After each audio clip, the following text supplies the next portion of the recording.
l'université de Douala. Nous sommes là pour vous présenter notre projet dont l'objectif est de traduire une phrase du français au Gomala. Le Gomala est tout d'abord une langue banguinaise originaire de l'Ouest Cameroun. Pour réaliser un tel projet, nous avons utilisé la technique qui est aujourd'hui en vogue, qui est Machine Learning orienté Deep Learning, en utilisant les modèles de NLP signifiant Natural Language Processing, qui permet de construire des couches de réseaux de neurones permettant à une machine de comprendre le langage naturel.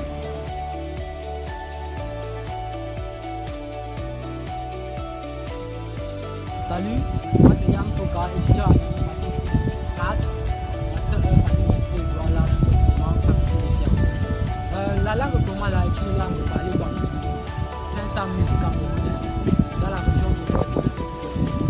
En effet, cette langue fait partage et la langue anglaise. L'absence de technologies ou des outils de traduction adaptés et accessibles par la communauté Gomala les empêche de bénéficier pleinement de la mondialisation. La question qui se pose à présent est de savoir comment développer une application de traduction français vers Gomala qui non seulement va nous permettre de faciliter la communication, mais aussi de contribuer à la préservation et à la promotion de la langue et de la culture Gomala. Répondre à cette question constitue l'objet de notre présentation.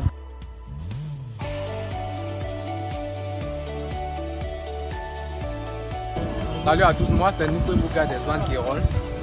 Dans le processus de réalisation de notre projet, comme tout projet de machine learning, nous avons commencé par la phase de collecte des données où nous avons fait un scrapping pour enfin avoir un corpus de texte qui contient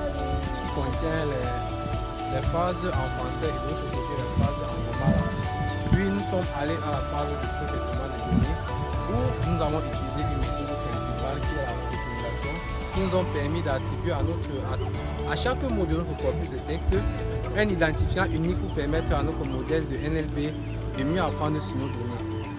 Après, nous sommes passés à la phase de création de notre modèle où nous avons créé nos couches d'embedding, notamment encodeurs et décodeurs, qui nous seront essentiels pour l'entraînement de notre modèle. Puis nous sommes passés à la phase de création de notre modèle. Nous avons créé nos couches d'embedding, notamment encodeurs et décodeurs, qui seront essentiels pour l'évaluation, pour l'entraînement de notre modèle. Enfin, nous sommes passés à l'étape d'évaluation de notre modèle.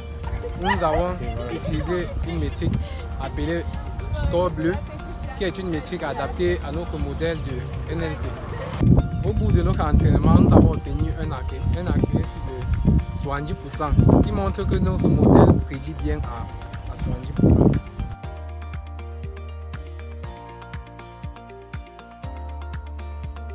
Ok, nous voici là dans notre projet, la traduction automatique français vers Gomala. Donc, dans la phase pratique, qu'est-ce qu'on a fait concrètement? Premièrement, on configure notre environnement du travail en important les bibliothèques. Les bibliothèques telles que TensorFlow, Keras et NumPy, Pandas pour la manipulation des données, TensorFlow pour la création des modèles des réseaux de neurones, n'est-ce pas? Puisque là, nous faisons du deep learning, nous manipulons des réseaux de neurones. Ensuite, nous avons aussi là la bibliothèque SLN pour Model Selection qui nous permet de scinder nos données en données d'évaluation et en données d'entraînement. Ensuite, qu'est-ce que nous faisons? On charge les données. On charge nos données qui constituent nos datasets. La dataset ici, elle constitue de deux fichiers. Nous avons deux fichiers texte, un fichier texte contenant les données, les phrases en français et un autre fichier contenant les phrases en Gomala. Donc ce qu'on fait, c'est quoi? On récupère chaque phrase et on stocke dans notre data frame. Donc là, voici la visualisation de la data frame. Okay, nous avons les données, nous avons les paires de phrases français vers Gomala.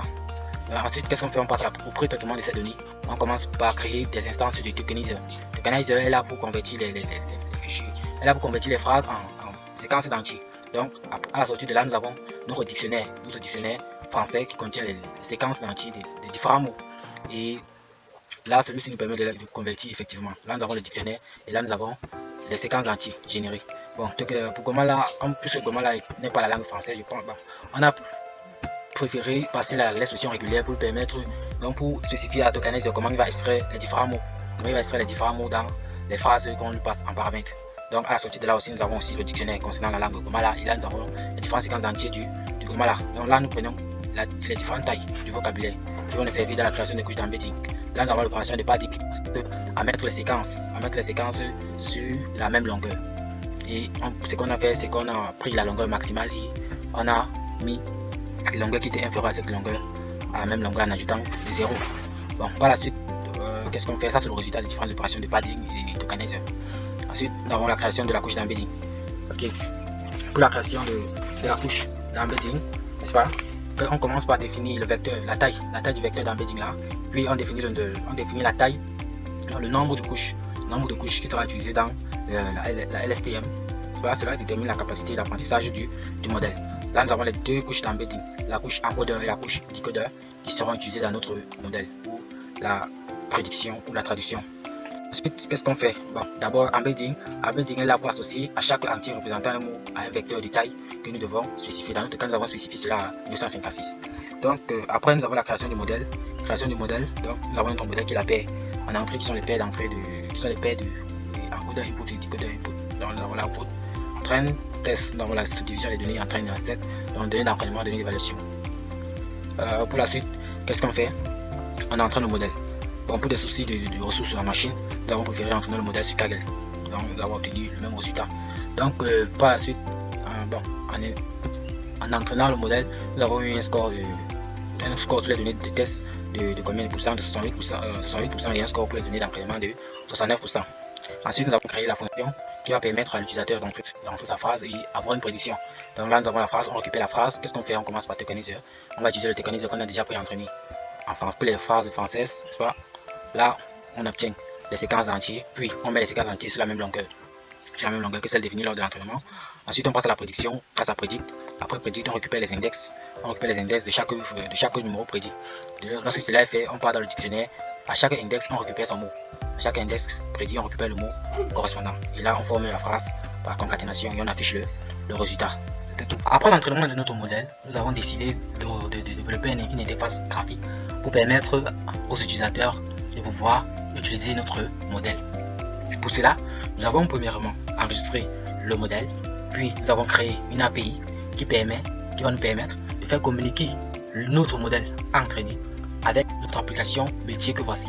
Donc, nous avons fait cela à l'aide de Flask. Et par la suite, nous avons créé un environnement dans lequel nous avons mis toutes les bibliothèques nécessaires pour le bon fonctionnement du modèle. Donc, voici notre interface graphique. Fonctionne comment? Tu entres la phrase à traduire, puis tu cliques sur le bouton traduire. Ça te donne la prédiction ou la traduction. Donc, on entre la phrase engendra Jacob. Nous entrons traduire. Là, nous avons la traduction en Gomala qui est là. Ce Jacob. Donc, voilà la traduction. Le mot ce pour désigner engendra et Jacob pour désigner Jacob. Donc, nous pouvons dire que notre modèle fonctionne, mais pas vraiment correctement. Il fonctionne quand même, mais puisque nous avons peu de données. Donc, je vous remercie pour votre attention concernant notre vidéo. Arrivé au terme de cette présentation, nous sommes heureux, ravis d'avoir réalisé un tel projet. Traduction automatique français vers Gomala.